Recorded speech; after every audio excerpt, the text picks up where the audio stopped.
삼성전자가 승부수 던진 거 아닌가? 최근 삼성전자 행보가 좀 수상한데요. 이재용 회장이 좀 판을 읽은 것 같아요. 그리고 속도전을 좀 벌이고 있습니다. 더 빨리, 더 크게. 이 전략을 쓰고 있는데, 이게 군사적으로 말하면은 더 많은 대군이 더 빨리 거점을 점거하는 전략을 벌이고 있습니다. 지금 뉴스를 보다시피 지금 초격차가 시작된 거 아니냐는 말이 있어서 제가 한번 삼성전자를 분석해 봤습니다. 코로나 이후에 삼성의 투자 타임이랑 규모가 지금 보다시피 정말 남다른데요. 이번에 승부수를 던진 게 아니냐 이렇게 볼 수 있을 것 같아요. 이미 완벽히 장악했다라고 생각한 이제 메모리 반도체에는 D램 반도체랑 낸드 플래시가 이렇게 있는데 절반가량을 장악한 이제 D램 반도체와 달리 아직 경쟁사가 좀 남아있는 낸드 플래시를 초토화시켜가지고 메모리 반도체를 이제 몇 년 안에 완벽히 장악을 해버리고 남은 힘을 이제 시스템 반도체에다 투자할 것으로 이제 보이는데요. 단기적으로는 낸드 플래시, 장기적으로는 시스템 반도체가 주력 투자 대상이 될 것 같습니다. 올해 2월 최첨단 극자외선 파운드리에 7조 4천억을 화성에 투자하겠다 이렇게 발표를 했어요. 그런 다음에 3개월 뒤인 5월 달에는 10조를 평택에 투자하겠다 이래가지고 파운드리에만 지금 보면 17조 4천억을 투자한다 이렇게 말을 했고요. 그리고 어제 낸드 플래시를 평택에 8조를 투자한다 이렇게 말을 합니다. 코로나 이후에 3개월간 이제 투자를 발표한 금액만 합치다 보면은 25조 4천억이에요. 이게 삼성이 가진 현금성 자산 26조 8천억의 대부분을 지금 다 투자에 투입한다 이렇게 볼 수도 있습니다. 그러니까 엄청나게 큰 싸움을 걸었다 이렇게 보시면 됩니다. 이런 전략을 펼치는 첫 번째 이유가 뭐냐면은 삼성전자는 지금 반도체 외에는 딱히 돌파구가 없어요. 그런 상황이기 때문이에요. 2019년 사업보고서를 봤더니 스마트폰이 이제 주력인 IM 사업 부분이 차지한 매출 비중이 42.2%예요. 제일 많아요. 그런데 영업이익 비중은 33.4%밖에 안 됩니다. 반대로 반도체 같은 경우는 매출 비중이 23.3%인데 영업이익 비중이 50.5%로 반도체 마진율이 월등히 높기 때문에 당연히 반도체에 힘을 기울일 수밖에 없다. 이렇게 볼 수 있는 거죠. 스마트폰 쪽의 매출이 지금 거의 늘지 않아서 3년째 정체 중이고요. 뭐 화웨이가 잠시 주춤했다. 뭐 이런 일시적인 이유는 있겠지만 그렇다고 그런 이유 때문에 기업의 운명을 걸을 수는 없는 거거든요. 거기다가 가전이랑 디스플레이 같은 경우는 상황이 더 나쁜 상태고 결국은 지금 돌파구는 반도체밖에 없다. 이렇게 볼 수 있는 겁니다. 두 번째 이유는 삼성전자가 지금 가장 이길 가능성이 높은 싸움을 시작했기 때문에 라고 볼 수 있는데요. 지금의 삼성전자를 만들어준 게 몇 차례의 엄청난 투자로 규모의 경제를 보여주면서 생산 단가를 확 낮춘 다음에 치킨 게임이라는 가격 경쟁에서 살아남았기 때문이라는 거죠.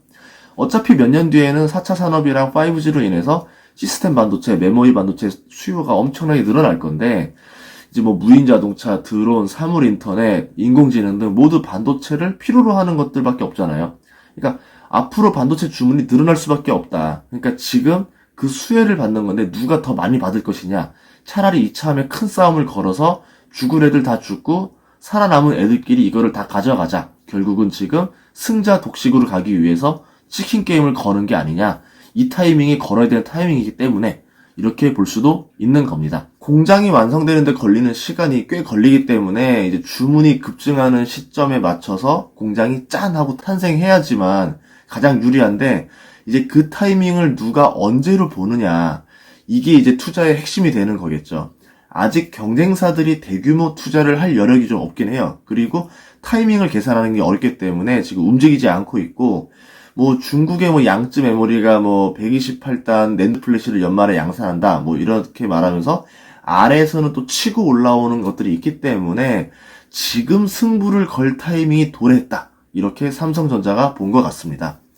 이번에 투자하는 차세대 낸드가 160단 7세대 V 낸드가 맞다라면은 시간의 격차가 지금 존재한 상태 때 공격이 들어가는 게 훨씬 더 유리하다. 이렇게 판단한 것 같아요. 실제로 이재용 회장은 이미 준비하고 있었습니다. 1월에 화성연구소를 가서 파운드리 전략을 짰고요. 2월에 EUV 라인을 이제 첫 가동 상황을 받고 5월에 중국 시안으로 건너가서 낸드 플래시 라인을 확인했습니다. 왜 확인하러 갔고 무엇을 생각하러 갔을까? 그리고 중국에 다녀오자마자 5월, 6월 파운드리와 낸드에 25조가 넘는 돈을 투자해버립니다. 규모의 경제를 활용하고 여기서 얻어지는 생산 단가 하락 효과를 얻은 다음에 중국이든 경쟁자든 치고 올라오면 바로 가격 후려치기로 상대방이 투자한 돈을 회수하지 못하게 만들겠다. 이런 치킨 게임 전략을 준비하는 게 아니냐. 이게 제일 확률이 높을 것 같아요. 이 치킨 게임 전략에 말리면요, 반도체 업계는 회복 불가 수준의 타격을 받습니다. 조 단위로 돈을 투자해가지고 양산을 해서 수익을 얻어야 되는데, 그리고 다시 기술 개발이 이제 들어가야 되는 게 이제 반도체 업인데, 조 단위로 투자를 했는데 조 단위로 손실을 얻어버려요. 그러면 다시 기술 개발을 할 돈이 없어지죠. 특히 보조금을 받고 치고 들어오는 기업들을 고려하면은 이 규모의 경제 더하기 치킨 게임을 통한 전쟁을 한 2번 정도는 더 해야 완벽히 따돌릴 수 있지 않을까, 이렇게 좀 보는데요. 특히 낸드 플래시는 지금 삼성이 1등이지만 2위가 일본, 3, 4위가 미국, 그리고 5위가 하이닉스란 말이죠. 디램 때처럼 두 차례의 가격 전쟁을 통해서 3개 업체가 독식을 하듯이 이번에도 한 2개에서 3개 정도의 업체가 죽어야 끝날 싸움이 아닐까, 이렇게 보고 있습니다. 5위인 하이닉스가 이 싸움에 같이 이제 투자를 해가지고 살아남을 것인지, 아니면은 낸드 플래시 시장을 버리고 다른 선택을 할지, 이거는 좀 알 수가 없는데요. 기왕이면은 둘 다 살아남는 것이 앞으로 한국을 위해서는 좋은 선택이 될 겁니다. 그러면 삼성전자에 투자하는 건 어떨까요? 삼성전자의 PER은 2019년 기준 17.6이에요. 15년간 퍼가 6.4에서 13.2 구간에 있었던 걸 볼 때 지금의 삼성전자 퍼는 굉장히 고평가 구간이다, 이렇게 볼 수 있고요. 그래서 솔직히 말하면 지금의 주가가 안전하게 투자할 수 있는 가격대는 아니에요. 싸게 사야 떨어질 폭은 적고 오를 폭이 많아서 이제 과감하게 저도 투자가 가능한 건데, 지금 그 정도라고 말할 수는 없는 상황인 거죠. 다만 투자 비용을 뺀 EV, EBITDA를 보면은 삼성전자의 PER과 격차가 심하다라는 걸 알 수가 있는데요. 2020년 예상 실적으로 볼 때 퍼는 13.7로 투자 비용을 고려하면은 원금 회수 기간이 13.7년이 걸린다. 즉 14년 가까이 걸린다, 이렇게 볼 수가 있는데, 투자 비용을 제외하면 원금 회수 기간이 4년도 걸리지 않는다, 이걸 알 수가 있어요. 그러니까 삼성전자는 뭐냐면 막대한 현금이 들어오고 저평가된 기업이겠지만 반도체에서 확실한 승기를 잡기 위해서 엄청난 투자를 하고 있는 기업이다, 이렇게 볼 수 있습니다. 마치 농사가 잘 되는 지역에 자리 잡은 축복받은 국가지만 이 엄청난 쌀을 비축하는 것이 아니라 군대를 키우는데 많은 돈을 다시 투자하고 있는 상황이다.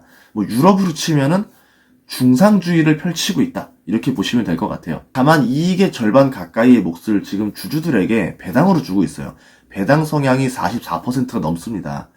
그러니까 경영권만 좀 더 안정적이었더라면은 배당을 좀 줄이고 그 돈을 아껴서 과감하게 투자를 해가지고 경쟁사들을 다 무너뜨리는 데 사용을 했다면 더 좋았을 텐데, 그러면은 조금 더 고생하는 기간이 줄어들겠죠. 이런 아쉬움이 좀 남아있는데요. 그러면 삼성전자에 투자를 해야 될까? 삼성전자의 투자 행보를 보면요, 치킨 게임을 예상한 듯 하고요. 이 치킨 게임을 계속 거치면서 주가가 상승했다라는 것을 알 수가 있습니다. 결국 낸드 플래시를 가지고 큰 싸움이 벌어질 게 뻔한 거고, 장기적으로는 시스템 반도체에서도 싸움이 벌어질 거다, 이렇게 예상할 수가 있는데요. 이전에도 삼성전자는 계속 싸웠고 그때마다 승리하면서 주가가 계속 올라간 회사예요. 좋은 자리를 선점하기 위해서 남들이 코로나로 주춤할 때 삼성전자는 지금 재빠르게 치고 나갑니다.